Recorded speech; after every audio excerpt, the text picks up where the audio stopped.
Hello friends, welcome to my channel daisy Desai vlogs. આજે હું તમારા માટે લઈને આવી છું એક ગુજરાતી શાકની રેસીપી, પાપડીમાં મુઠિયાનું શાક. તો ચાલો રેસીપી ચાલુ કરીએ. પાપડીના મુઠિયાના શાક માટે સૌપ્રથમ તમારે પાપડીનું શાક બનાવવાનું છે. એ માટે તમારે સુરતી પાપડી લેવાની છે. સૌપ્રથમ એક કુકર લઈ તેમાં વઘાર માટે તેલ મૂકી એમાં અજમો અને રાઈ એડ કરો. પછી તેમાં હિંગ એડ કરી અને પાપડીના દાણા એડ કરો. પાપડીના દાણા ઉમેર્યા બાદ એને મિક્સ કરી લો. ત્યારબાદ એની અંદર થોડા મસાલા જેવા કે હળદર, લાલ મરચું,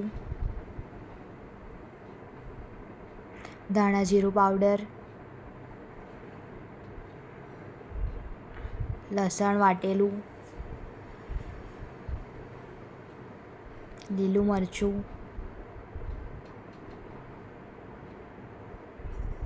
અને સ્વાદ મુજબ મીઠું એડ કરો. હવે એમાં જરૂર મુજબનું પાણી એડ કરો. ત્યારબાદ તેને બરાબર મિક્સ કરી લો. હવે કુકરને ઢાંકી દઈ 3 સીટી વાગે ત્યાં સુધી શાક થવા દો. જ્યાં સુધી શાક ચડે ત્યાં સુધીમાં આપણે મુઠિયા બનાવી લઈએ. તો એ માટે સૌપ્રથમ થોડો ઘઉંનો લોટ, એની અંદર ચોખાનો લોટ અને થોડો ચણાનો લોટ ઉમેરો. અહીંયા મેં આ શાક પાપડીના દાણામાં બનાવ્યું છે. તમે બીજા કોઈ પણ દાણાવાળા શાકમાં આ શાક મૂકી શકો છો. આ શાક ચોળી અને તુવેરના દાણામાં પણ સારું લાગે છે. હવે એની અંદર થોડો ખાવાનો સોડા, ત્યારબાદ થોડા મસાલા જેવા કે હળદર, લાલ મરચું પાવડર, ધાણા જીરું પાવડર, થોડો હિંગ, ત્યારબાદ આદુ મરચાંની પેસ્ટ, થોડી ખાંડ અને સ્વાદ અનુસાર મીઠું ઉમેરો.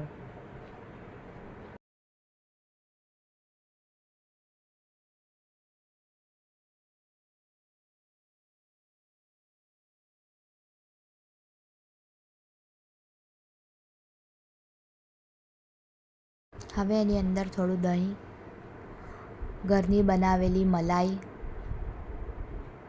અને થોડું તેલ ઉમેરો.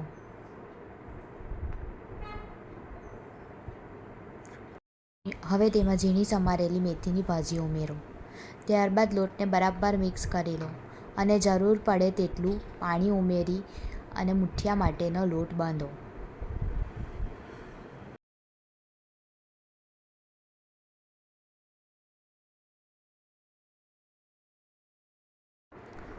લોટ બાંધીને થોડીવાર માટે તેને રવા દો.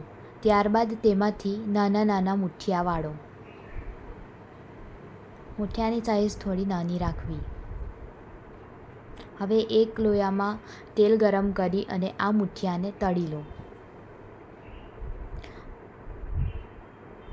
મુઠિયાને આપણે પૂરેપૂરા ગોલ્ડન બ્રાઉન નથી થવા દેવાના. એ જ્યારે થોડા કલર ચેન્જ થાય એટલે કે થોડા લાઇટ બ્રાઉન થવા આવે એટલે એને આપણે કાઢી લેવાના છે.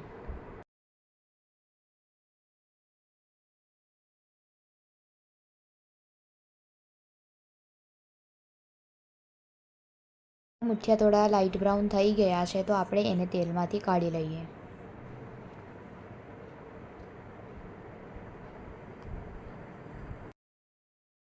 આ જ રીતે બધા મુઠિયાને તળી લો અને એક ડીશમાં ભેગા કરો. ત્યારબાદ આપણે જે પાપડીનું શાક બનાવ્યું હતું એની અંદર આ બધા મુઠિયાને નાખી દો. શાકમાં થોડું પાણી એડ કરો અને કુકરને ફરીથી બંધ કરી દો અને એક સીટી વગાડો. તો તૈયાર છે આપણું પાપડીમાં મુઠિયાનું શાક. તેની ઉપર થોડા ધાણા ભભરાવો અને એને એક બાઉલમાં કાઢી લો સર્વિંગ માટે. રેસીપી કેવી લાગી એ કમેન્ટમાં જણાવજો. Thank you for watching. Please like, share and subscribe.